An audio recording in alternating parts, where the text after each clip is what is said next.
of this movement, how we can work to overcome the darkness and danger that so many brave people of faith are contending against. Two such brave religious freedom prisoners of conscience that our summit has adopted are the beloved Pastor Jin of China and Faizullah Agzamov, a man who has already languished for over 2 decades in prison in Uzbekistan. Each of us here at the summit has answered the age-old question, am I my brother's keeper, with a resounding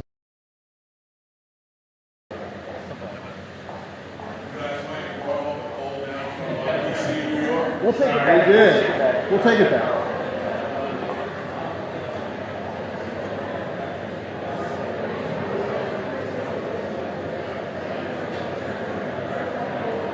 How are you?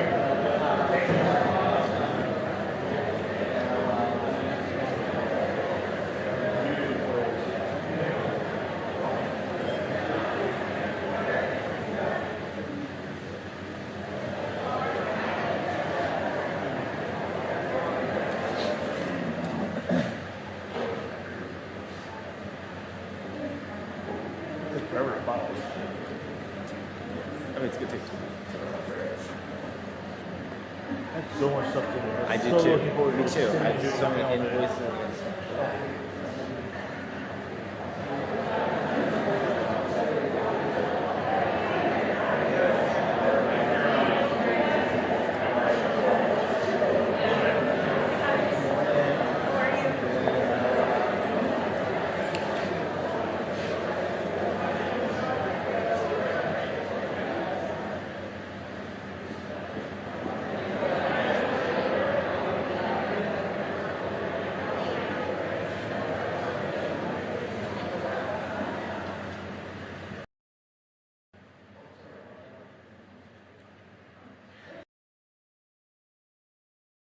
We must defend religious freedom as an all-or-nothing principle.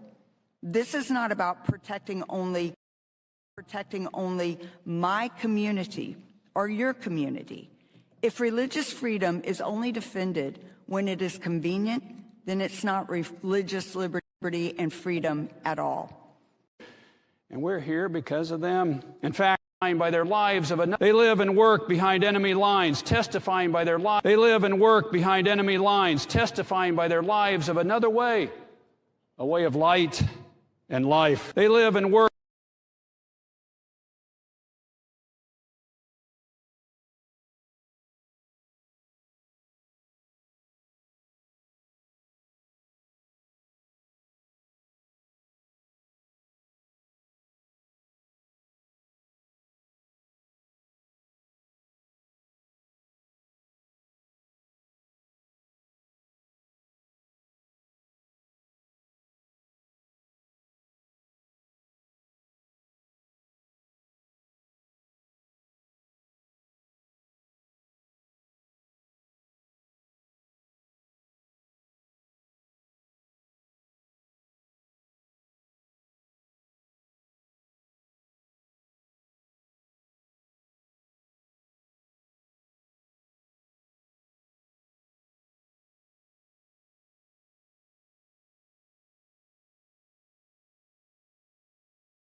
Good morning. And images related to the investigation. President Trump signed the Epstein Files Transparency Act into law on November 19, 2025, directing the Department of Justice to produce all documents of this movement, how we can work to overcome the darkness and danger that so many brave people of faith are contending against. Two such brave religious freedom prisoners of conscience that our summit has adopted are the beloved Pastor Jin of China and Faizullah Agzamov, a man who has already languished for over 2 decades in prison in Uzbekistan. Each of us here at the summit has answered the age-old question, am I my brother's keeper, with a resounding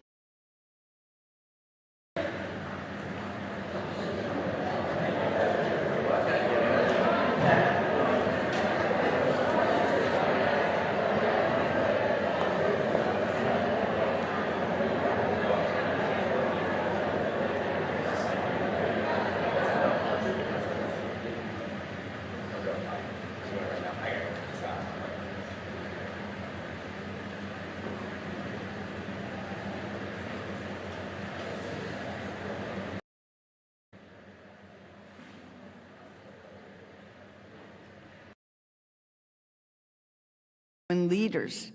This battle of the ages. That same spirit that we invite to be at this summit to carry us. When coalitions of those huddled, the same spirit that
In the 1990s, my father has been advocating for the rights of ethnic minorities within communist China.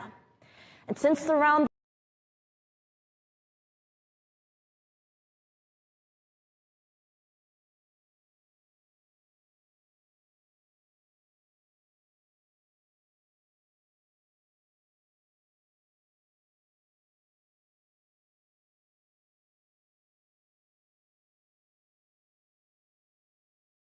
they live and work behind enemy lines, testifying by their lives of another way, a way of light and life. They carry the Spirit of God in them, the Spirit of the divine, that same Spirit that we invite to be at this summit to carry us and guide us forward in this battle of the ages.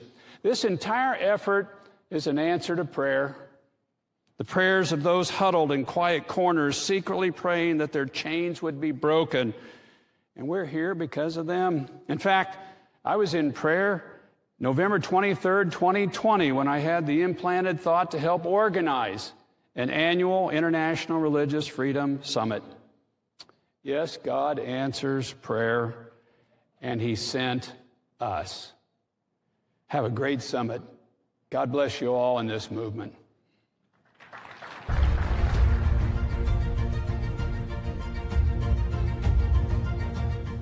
Next to the stage, President of Paula White Ministries and the National Faith Advisory Board, Pastor Paula White Kane.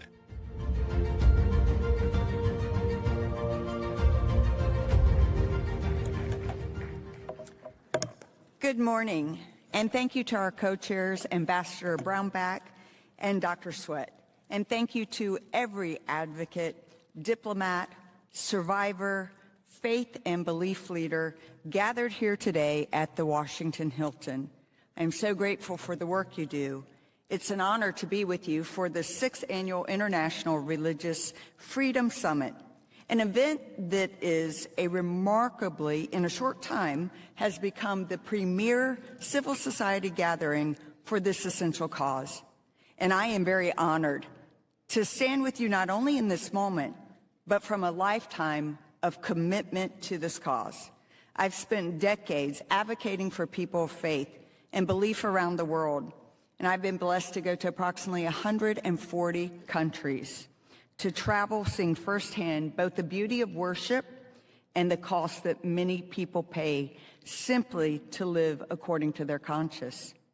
Recently, I was appointed as senior advisor to President Trump for the White House Faith Office, where our number one priority is religious liberty. Yes, both domestically, but as we have seen, internationally and globally, because conscious rights are foundational to all human dignity. They're rights given by God, not government. And thankfully, our founders knew that and enshrined it in our inalienable rights in our Constitution. One of the things that I deeply respect about the summit is its spirit in a world that can feel increasingly divided. You've built something that is truly different, not simply bipartisan, but genuinely nonpartisan.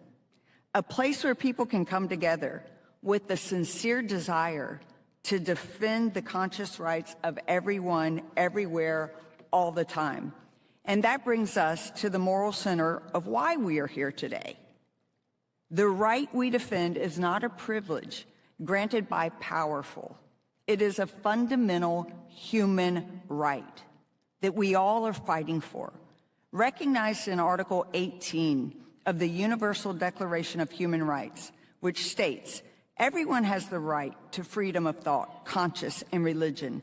This right includes freedom to change his religion or belief, and freedom either alone or in community with others, and in public or private, to manifest his religion or belief in teaching, practice, worship, and observance. That's not a small statement. It's a world-shaping one. Because when you and I protect freedom of religion or belief, you're protecting more than just a worship service or sacred space. You're protecting the human person. The right to hold convictions without coercion, to live with integrity, to speak and gather peacefully, to raise children with moral formation, and to contribute to society without fear. And we must say it plainly. Across the globe, that right is under assault. When we as an administration and as ministers and people of faith see governments that once lifted religious freedom now are deciding what is a pseudo religion, we see communities facing persecution and repression, the Uyghurs and Tibetans under severe pressure in China, Christians brutally targeted in Nigeria, Baha'i, and other religious minorities suffering discrimination and harassment in Iran and Yemen, atheists and dissenters living under the threat of theocracies, and Jewish communities facing hostility and danger across parts of the Middle East. These are examples, but the list is far longer, as we well know, and far longer than any one speech or presentation can carry. And that is why this summit really matters, because the world must have a coalition that refuses to look away. And I want to add a few things personally. I've recently been involved at the highest level with Nigeria and the DRC region and many other places within the world. But that's not a beginning for me. I've worked in Nigeria from the 80s, and I'm so honored and grateful to see these matters elevated to the highest level. The DRC, there's been approximately 5.4 million to, they say, up to 11 excess deaths in the DRC conflict zones, as we well know, making it one of the, if not the largest death toll of Christians in human hands in history. But I am grateful and honored, and thankfully Rwanda, DRC are committed to making peace. And I hope we can see that in every nation around the world with leaders and people everywhere. We must help stop the killings and protect the vulnerable communities, because behind every headline is a family, a village, a pastor, a priest, a monk, a child. So what do we do practically and courageously together in conclusion? First, we must be clear-eyed.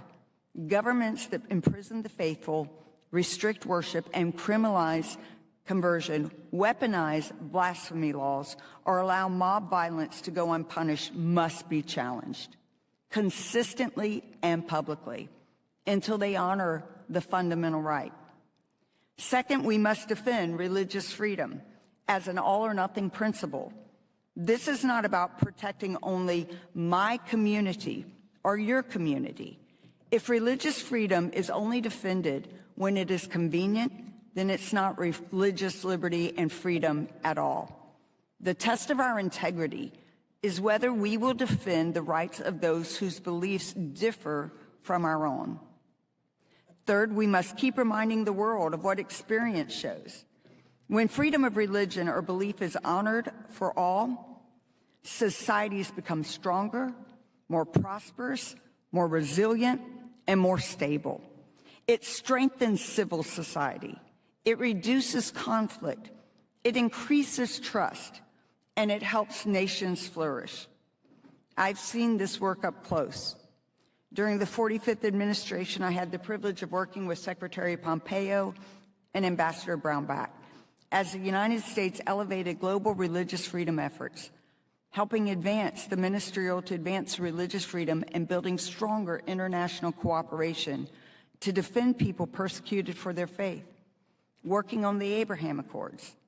And today, I continue this work, engaging directly with President Trump, the National Security Council, the United States Department of State, Secretary Rubio, and all the many others, organizations like IRF, that every day are fighting for these freedoms because the stakes are too high for sporadic attention. We must bring an end to the atrocities that are happening around the globe. Now, let me speak for a moment to the advocates and leaders in this room as I get ready to leave. Your work is not abstract. It's not theoretical. It has a name and a face. It looks like the prisoner of conscience you cannot forget, or the hostages that you've sat with after their release of 400-something days, or you work diligently, tirelessly, day and night, fighting for a father or a mother because of the abandonment of that child. It looks like the mother who's terrified to teach her children to pray. It looks like the worshiper who wonders if gathering peacefully will cost their job or their life. It looks like the refugee who fled because their faith or non-faith made them a target. When we defend religious liberty, we defend human dignity. And here's the hope that I believe this summit carries to the world. We're not powerless. Civil society is not powerless. Diplomacy is not powerless. And truth is not powerless. When leaders decide that persecution will bring consequences, when institutions shine a light on abuses, when coalitions advocate across lines that normally divide us, change happens and transformation will take place. So let the summit do what it was created to do. Bring together an extraordinary coalition representing dozens of faith traditions in a shared effort to advance religious freedom from around the globe so that our unity becomes a message that the world cannot ignore. Religious is not a side issue. It is the cornerstone. Thank you for your tireless work. God bless you.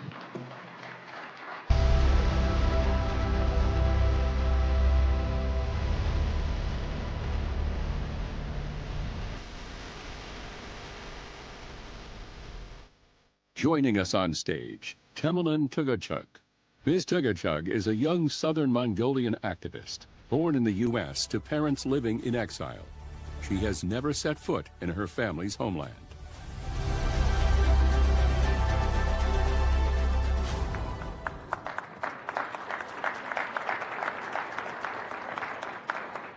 Good morning and Senbeno, everybody. My name is Temelin Tugachuk. I'm 18 years old and I'm a youth advocate with the Southern Mongolian Human Rights Information Center, which was founded by my father, Inkibatu Tugachuk. Both my mother and my father left their native southern Mongolia to seek asylum in the United States. My father came here in 1998, and my mother followed shortly after in 2001. And since the late 1990s, my father has been advocating for the rights of ethnic minorities within communist China. And since around the age of 15 years old, after my first attendance at the United Nations with my father, I have decided and taken upon myself to continue his mission. And as a younger individual, I feel it is extremely important to hopefully inspire a new generation of youth advocates to continue his mission. The culture that I was raised by and that I was born into, and the culture which is currently being erased by the CCP, is uniquely beautiful with many distinctive qualities. Our language is sacred and special to us. It is the way we have communicated and passed down generational wisdom for centuries upon centuries. Our script is the only one to be completely written vertically, and from it, the unique art form of Mongolian calligraphy was born.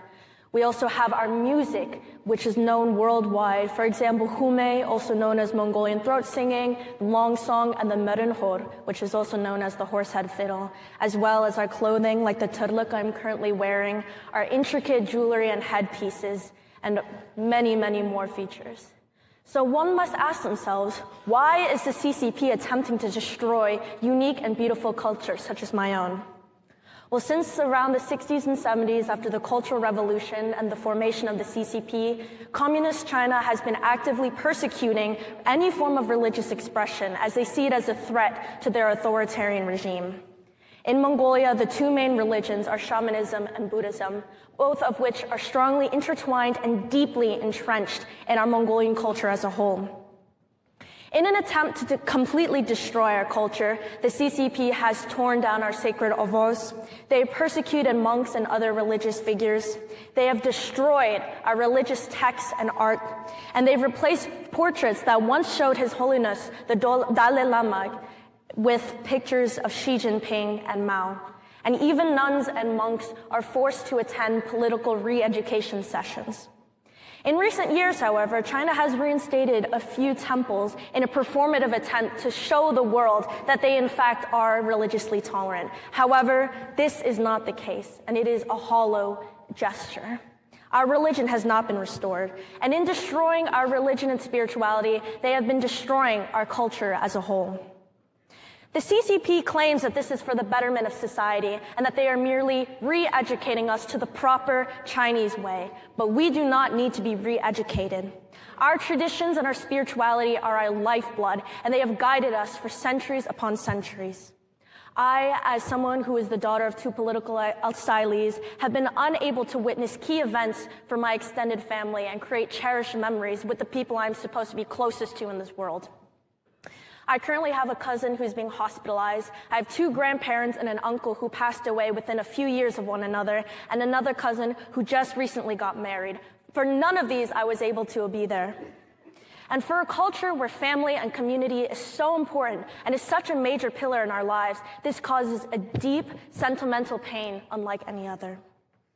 And this truly goes to show that even from across the other side of the world, the CCP's oppressive tendencies and reach still somehow finds a way to seep into our everyday lives. The CCP not only threatens Mongolian culture, but peace and prosperity on a global scale by getting rid of cultural diversity and religious pluralism. The CCP is cleansing ethnic minorities to establish and maintain their authoritarian regime. And as long as the CCP continues to torture political dissenters and cover up the perpetration of an ongoing cultural genocide, we as an entire society will never be truly free. So as the late Dr. Martin Luther King Jr. said in his letter from Birmingham jail, injustice anywhere is a threat to justice everywhere. So no matter who you are, let us all rally together to support the preservation of cultures everywhere currently facing oppression. Let us rally together to fight for a brighter future in which we are all free to practice our spirituality and keep the preservation of our cultures. Thank you all.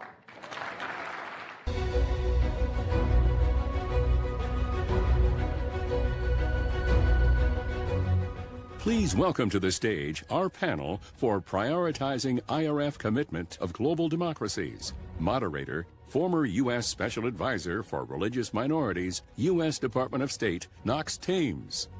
Distinguished scholar, Wake Forest University School of Divinity, and former director of the White House Office of Faith-Based and Neighborhood Partnerships, Melissa Rogers.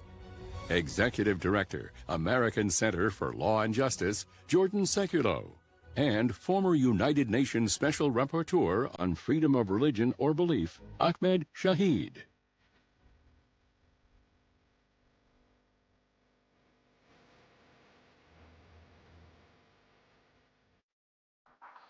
Good morning, friends. What a remarkable room we're in together today. When I came into this work 25 years ago, multi-faith spaces like this had never happened. And while we all come from different theological, philosophical, and political backgrounds, we stand united in believing that everyone has the freedom of religion or belief. Also remarkable is the creation over the past 10 or 15 years of different advocacy networks to advocate for anyone facing persecution. They're buttressed by an interlocking network of international standards with Article 18 from the UDHR as a center point, the right to have freedom of thought, conscience, religion, or belief, which really comprises the soul of the human rights system. So in my personal opinion, talk of the demise of the international rules system is premature. Why? Because of this room. Because we value these standards. We use these standards and we apply these standards. At the same time, we have to remember that this movement is outside of the historical norm. And now our movement faces extraordinary challenges. Global instability is increasing. Governmental support politically and financially is declining, all while persecution continues to victimize people of every faith community somewhere. In addition, we're seeing a shift back to hard political priorities, hard interests in Europe and the United States, reverting back to the historical norm. So we're really at an inflection point. And we need to consider this moment. And that's why I'm so happy to be a part of this panel that's going to talk about what we can do together practically to ensure that freedom of thought, conscience, religion, or belief is a priority and doesn't become a historical anomaly. Now, we all know the world is a lot different than it was in 1998 when the International Religious Freedom Act was passed. It's a lot different from 2020 before COVID. We can't ignore the challenges outside these walls, and we can't ignore the division in our own country. Now, how and why we got there isn't the point of this panel or this conference, but my hope and prayer for our community is that we can stay united in keeping international religious freedom a nonpartisan priority. And by nonpartisan, I don't mean naive. We can be savvy in how we think about accessing the levers of power in Washington around the world, knowing how Washington works. But we'll be most effective if we're principled in our approach, urging every administration, this one and those in the future, to make religious freedom a foreign policy priority. Now, having worked in administrations of both parties, I experienced, and I'm sure you remember, times where words and deeds didn't match up. There was a gap. Even if you favored one party over another, whatever your team's color, no one is ever 100% on point. Now, the world expects us to celebrate our side and castigate the other, but the principled approach means we also celebrate when the other side gets it right.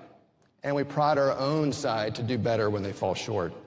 Now, this is hard. It takes intentionality.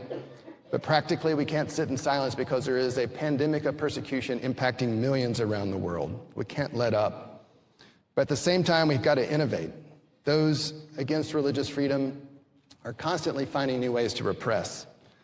You know, today is Groundhog Day. We can't be doing the same thing over and over. It doesn't take Punxsutawney Phil to tell us that if we do the same thing over and over and get diminished results, we're not going to move the ball forward. Shout out to Punxsutawney Phil. But in this post-pandemic world, we've entered this new moment where political and financial support is declining. And as I've been preparing for this panel, I was reflecting on a favorite quote of mine by the late British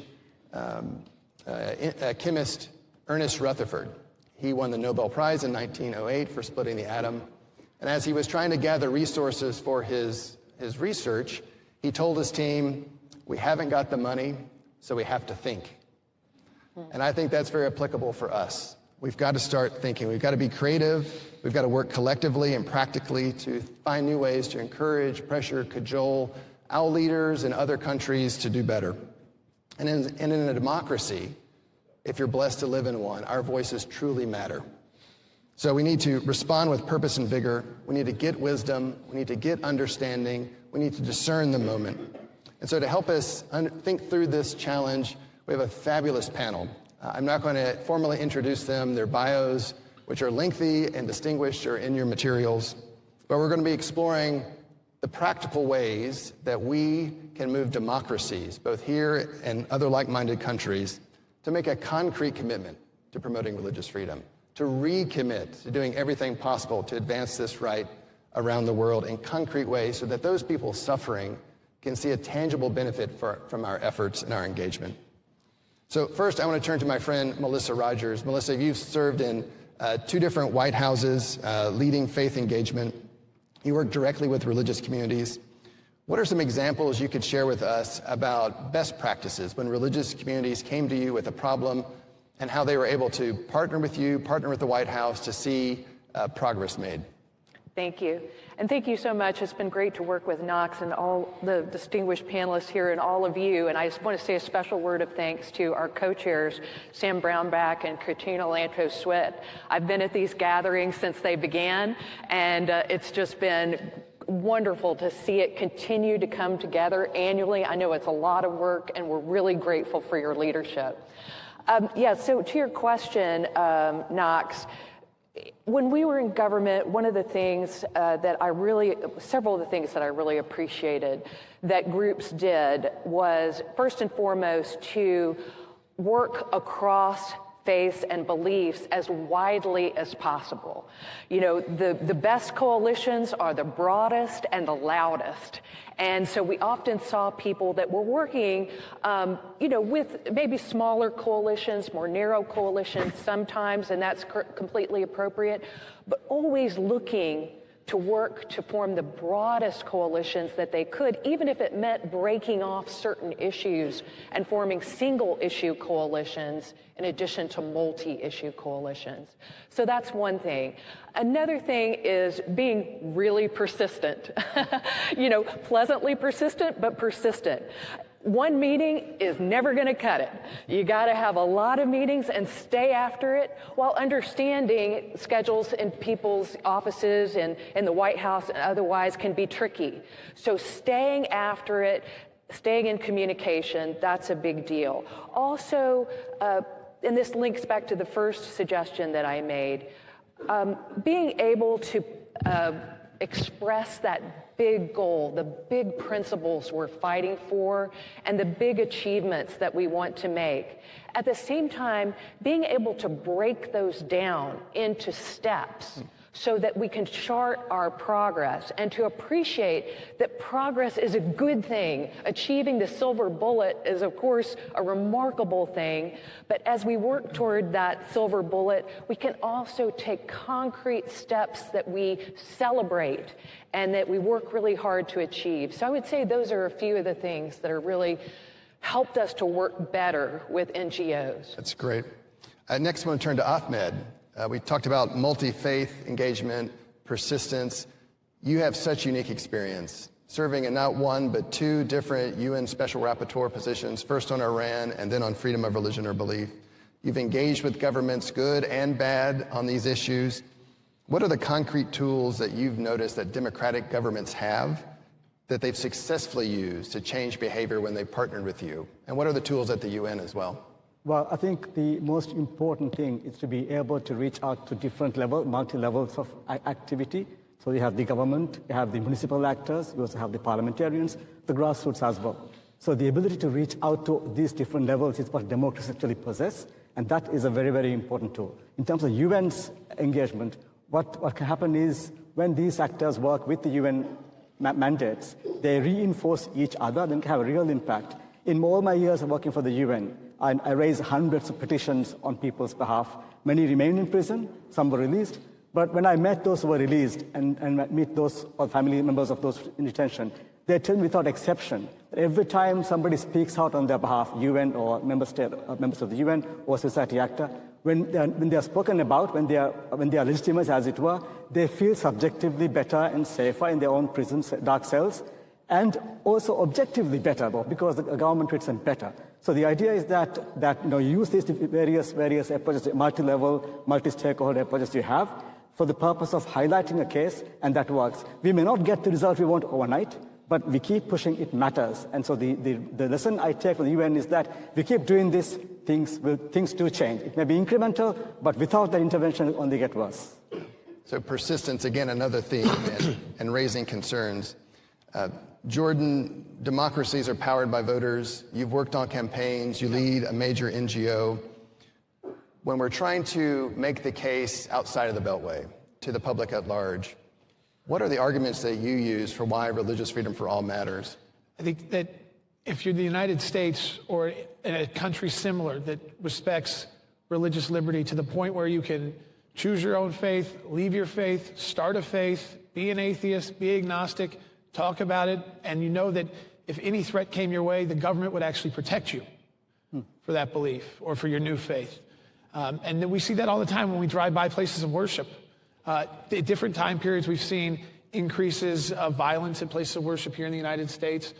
And our police go to those places, and they're outside, whether it's the synagogues now, whether it was mosque following 9/11, you see all of that.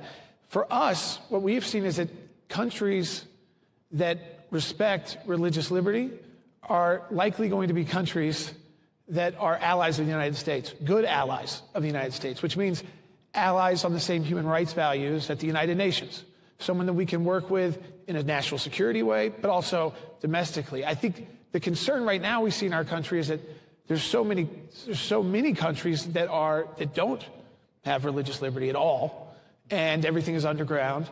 I mean, just to give you an example, we worked with Ahmed twice. He helped us save 2 different Christian pastors, and so did Melissa's office, from death row. They were going to be hung in Iran.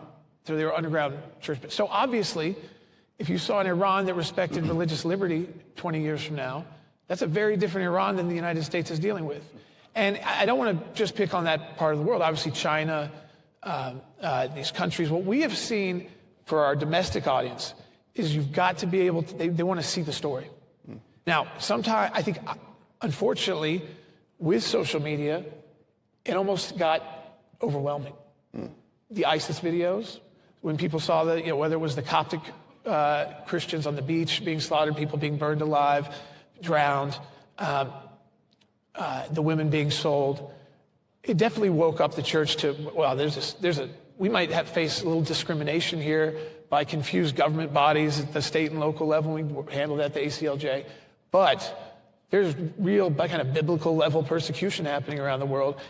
And so when you can pinpoint the story, when you can bring the wife or the husband in, suddenly that then they get involved in more they get more educated. So a country they might not have thought about much as more than just being an enemy of the United States, they suddenly start paying attention to what's happening in Iran. Yeah. They suddenly participate. What is happening in Saudi Arabia? Is there really change going on there? What kind of change does that mean? You can't say that every country that doesn't have religious liberty is obviously an enemy of the United States. That's not true either. But if you truly want this for the people or your faith group or just fellow citizens, I think that we have to put almost our individual faiths aside. And we always say this to ACLJ, while we represent a lot of times Christians and Jewish groups, when we win, we don't win for Christians only. We win for everyone. And so that was kind of how we started explaining it here. But telling the personal stories has helped in Nigeria, and with getting the president's attention on that, which was kind of bucking some State Department and national security offices who did not want to take that kind of strong move. He did. Congo, another place, obviously DRC, which is you go to the UN and you'll hear 3 different reasons why these people are being attacks on churches. Some will say it's rebel groups, others will say it's Islamist rebel groups, and there's not clarity there. There needs to be clarity. Is it religion-backed violence, or is it mineral rights-backed violence in the name of religion? But to us, it's the stories. If you just talk about it generally, it doesn't work for people, right? There's so much going on in their daily life. But for Americans, I think we can honestly understand that if your country adopts robust religious liberty, it means you have robust free speech rights, which means your people can protest. It means you can say things that may sometimes be awful to other people, but are going to be legal and lawful. Because a lot of our faiths contradict, ultimately. And they have very different, end times kind of focuses, or what happens if you don't believe in this faith or that faith. So you have to respect it to that point where you're going to hear things that you strongly disagree with, but at the same time, you kind of celebrate that. So that, because you can say that too. So while you may be interpreting, one sermon as awful, someone else is interpreting it as this is wonderful, and that's exactly what we're looking for. Really, it comes down to why is religious speech treated so much different from other speech? And it's because the power of it, right? It's the power. It doesn't, whatever faith group it unites people. They come together, and we've seen that politically happen all over the world. So you want to put down those kind of movements that are underground.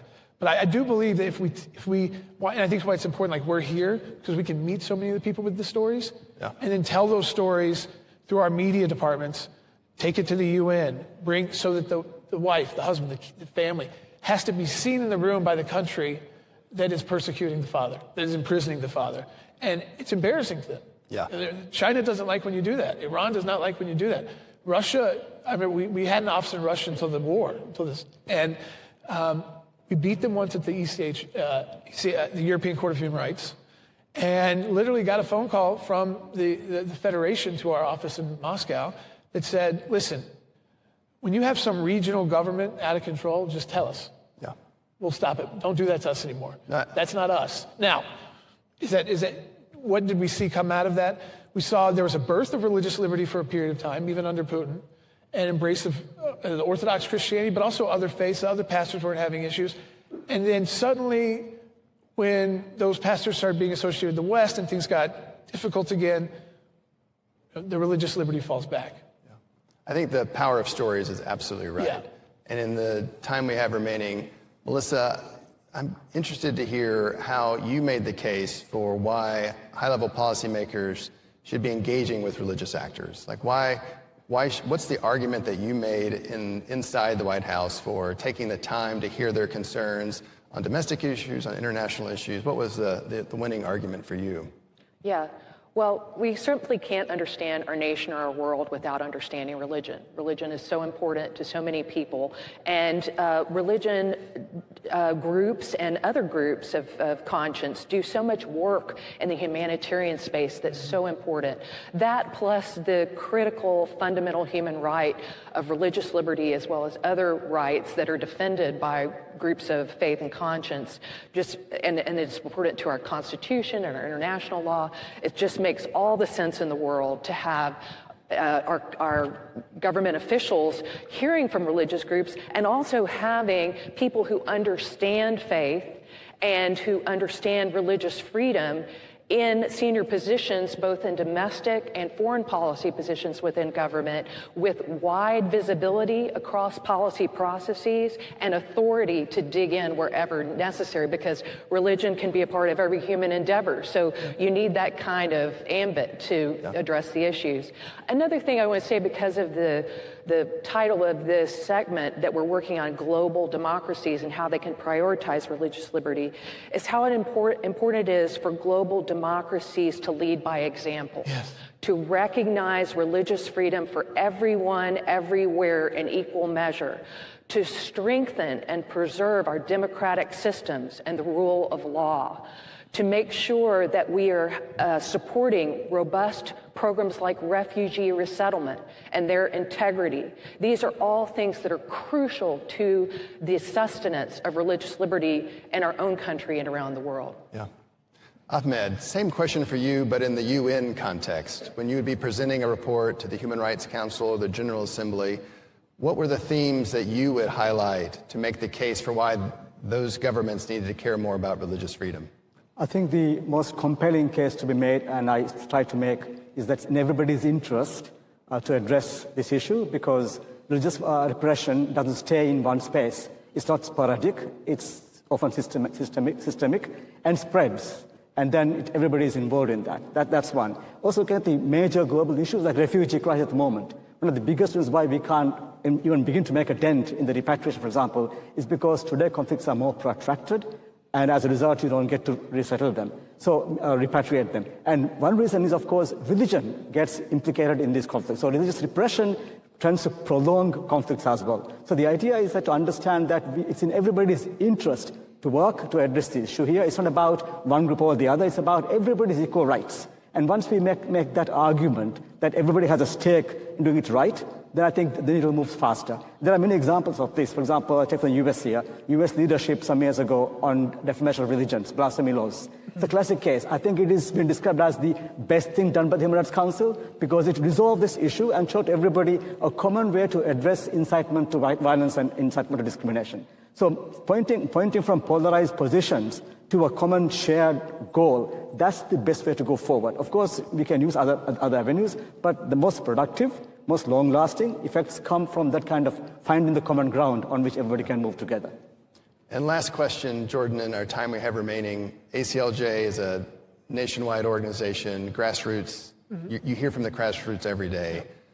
Give us some advice on how you translated that energy outside the Beltway to move the needle here in Washington. So I think what's important is, I think through our entire time at the ACLJ, we started domestically and then we grew internationally pretty quickly in very diverse kind of places, whether it's Strasbourg, which is our European headquarters, but we're in India, Pakistan, we were in Russia, and we might be again, if the sanctions are lifted and they were able to survive through their legal process there. But we're also in Israel, but our first client after we opened our Israeli office was a Palestinian Christian family whose husband was killed by Hamas. He was the head of the Bible Society in Gaza, and she just needed to get to the West Bank to be reunited with her family.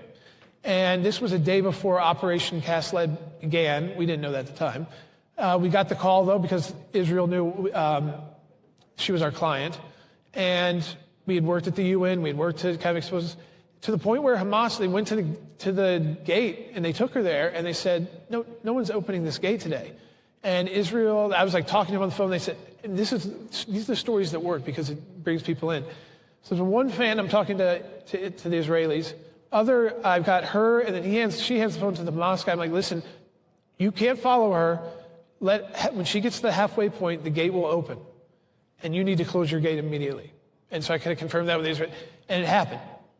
And so you can do that a day before a country goes to war if you push hard enough. That kind of story for years drove supporters of the ACLJ because they realized, wow, this is not just about an issue that you can resolve in the U.S. civilly or even at the U.S. Supreme Court. This is about saving people's lives.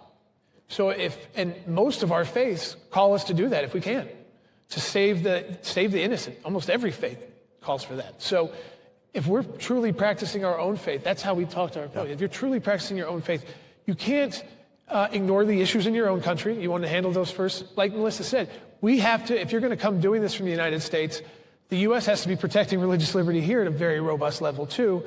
And while I think we are the greatest country in the world when it comes to doing that, we see how quickly things start slipping with our Western allies when the religious speech also kind of intertwines with political. Like I got back to initially, is that we do understand that robust religious liberty can change a country.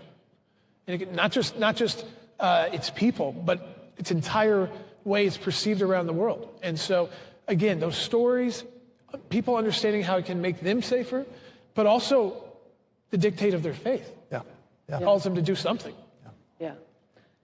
And along with that, I would say defending religious liberty as part of the promotion of a broader human rights agenda, because that gives a lot of power. And, sometimes there'll be tensions among different rights and liberties, but when we're working together, we can find where we agree and work and be shoulder to shoulder on that. And where there are differences, we can have dialogue, respectful dialogue about those conflicts, and make sure that we're working to increase understanding and trust at a time of deep polarization in our own country and around the world. This is just essential to the cause of religious liberty and for the benefit of human dignity and all the rights that are necessary to realize that dignity on behalf of everyone, everywhere. Amen. Well, let's thank our panel and also thank the Earth Summit for providing this venue to talk today. Thank you.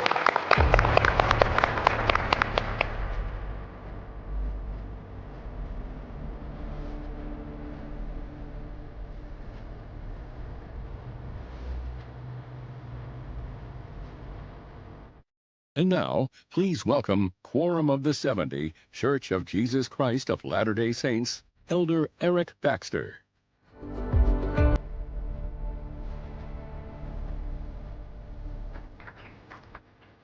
Good morning. On behalf of the Church of Jesus Christ of Latter-day Saints, I extend heartfelt gratitude for your devotion to men, women, and children who today around the world are oppressed, imprisoned, or even killed for their religion. Most of us rarely acknowledge the full weight of such suffering, although life sometimes forces our gaze. I recall over 30 years ago as a young missionary, not quite 20 years old, in St. Petersburg, Russia, being confronted by a man on the street. He had been to war and seen real affliction. "You stand here speaking of God and smile," he spat. "But where is God when children are torn apart by bombs, women raped, or men maimed?" I was stunned. My faith was untested and naive. I still believed, but his raw and honest question pierced my soul. I could not then, and I do not now, condemn a man who faces the world's suffering without a filter and despairs of God. But then how much more grateful am I for women and men like you who do not shy away from the real injustice, the real pain, and the real suffering in the world, yet through it see the presence of God. On the streets of St. Petersburg, my faith persisted because I had at least read and heard of brave and bold religious believers who found meaning in suffering, hope despite darkness, and peace among persecutions. I draw two lessons. First, we cannot forget that for religious freedom to thrive, a vibrant faith must come first. We rightly pursue laws and judgments and the favor of government officials to uphold our rights. We invoke history and scholarship to fortify them. But it is ultimately faith itself, not history or law or government might, that sustains our freedom. The virtues of faith are unsurpassed in their power to both inspire the advocate and persuade the lawgiver. Religious bodies and advocates committed to religious freedom must not neglect to promote with equal fervor such primary religious obligations as pondering God's word, praying and meditating, and worshiping in community. These inspire humility, invoke love, and invite service, confirming in each individual heart that all human beings are children of the same God, inherently deserving of dignity and respect. If religion instead becomes just politics, there is nothing distinctive to defend. Second, we need the light of each other's faith. In my private capacity as a religious liberty lawyer, my faith has been strengthened by the devotion of Sikhs and Jews, Muslims and Christians, Hindus and Zoroastrians, and I've seen how religious liberty for one protects religious liberty for all. I draw on my own tradition for inspiration to stand with all sincere believers. In the 1840s, after experiencing violent persecution, Latter-day Saints founded the city Nauvoo, Illinois. Rather than draw lines to exclude others, a natural response, the city's new charter promised equal privileges to Catholics, Baptists, Quakers, Muslims, and all other religious sects.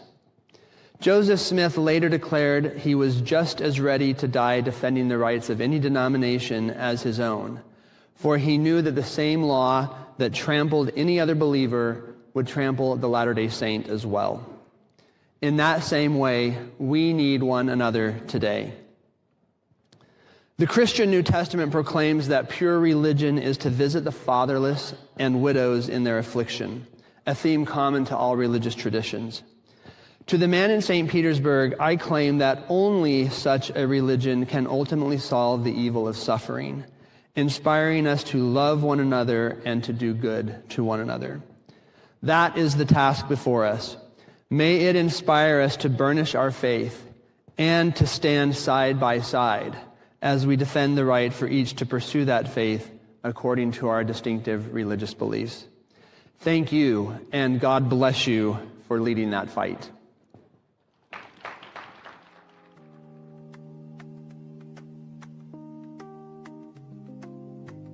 Ladies and gentlemen.